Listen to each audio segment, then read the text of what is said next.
दोस्तों, क्या कभी आपने सोचा है कि हमारा देश फ्यूचर में कैसा होगा? आज से 20-30 साल बाद भारत कितना बदल चुका होगा? कौन कौन सी नई टेक्नोलॉजी आएगी? लोगों का लाइफ स्टाइल कैसा होगा?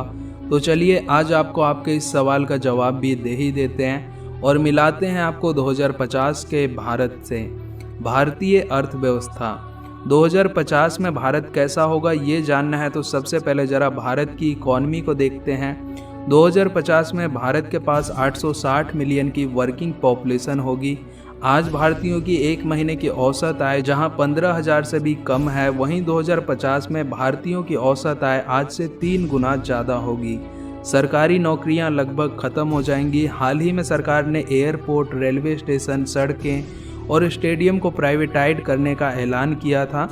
प्राइवेट कंपनीज के अंडर में आने के बाद इंडियन एयरपोर्ट्स और रेलवे स्टेशंस का लुक पूरी तरह से बदल जाएगा तथा PwC की रिसर्च रिपोर्ट के मुताबिक 2050 तक भारत अमेरिका को पछाड़कर दुनिया का दूसरा सबसे बड़ा अर्थव्यवस्था बन जाएगा। ऐसा एक्सपर्ट्स की प्रेडिक्शन कहती है कि भारत की परचेसिंग पावर पैरिटी जो अभी $11 ट्रिलियन के आसपास है, वो 2050 में $44 ट्रिलियन की हो जाएगी। वहीं अगर ऐसा होता है तो वर्ल्ड GDP का 15% अकेले भारत के कंट्रोल में होगा। लेकिन इस नंबर को पाना आसान नहीं होने वाला है दोस्तों, क्योंकि दुनिया की दूसरी सबसे बड़ी अर्थव्यवस्था बनने के लिए पहले सरकार को देश में वेल्थ गैप को कम करना होगा और इकोनॉमिक पॉलिसीज को और ज़्यादा ट्रांसपेरेंट बनाना होगा, वरना 2050 में दुनिया की दूसरी सबसे बड़ी अर्थव्यवस्था बनने के दावे सिर्फ दावे ही रह जाएंगे। 2050 में कैशलेस इंडिया 2050 में पेपरलेस करेंसी पूरी तरह से ख़त्म हो जाएंगी और डिजिटल करेंसी का ही इस्तेमाल होगा। हाल ही में सरकार ने RUPI डिजिटल वाउचर लॉन्च किया था, जिसका इस्तेमाल लोग सैलरी, पेमेंट, इलेक्ट्रिसिटी बिल और शॉपिंग जैसी सभी सर्विसेज को पे करने के लिए कर सकते हैं। भारत में भी बनेंगी गगनचुंबी इमारतें। आज के समय बुर्ज खलीफा जैसी गगनचुंबी इमारत को देखने हम दुबई, हांगकांग, न्यूयॉर्क जाते हैं, पर आने वाले समय में भारत की मेट्रोपॉलिटन सिटीज़ भी इन गगनचुंबी इमारतों से भर जाएंगी, क्योंकि कम ज़मीन और ज़्यादा जनसंख्या की वजह से भारत के शहरों में माइक्रो अपार्टमेंट बनाए जाएंगे, जो आने वाले समय में हमारे शहरों को पूरी तरह से बदल कर रख देंगी।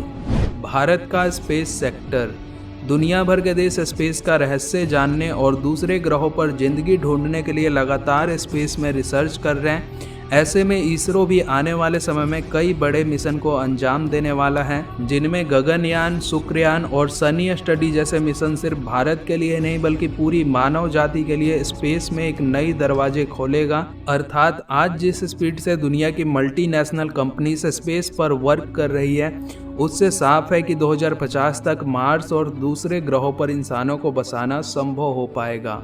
फ्यूचर में इंडिया का एजुकेशन सिस्टम भारत को अगर 2050 में विश्व गुरु बनना है तो सबसे ज़्यादा ध्यान हमें एजुकेशन सेक्टर पर देना होगा।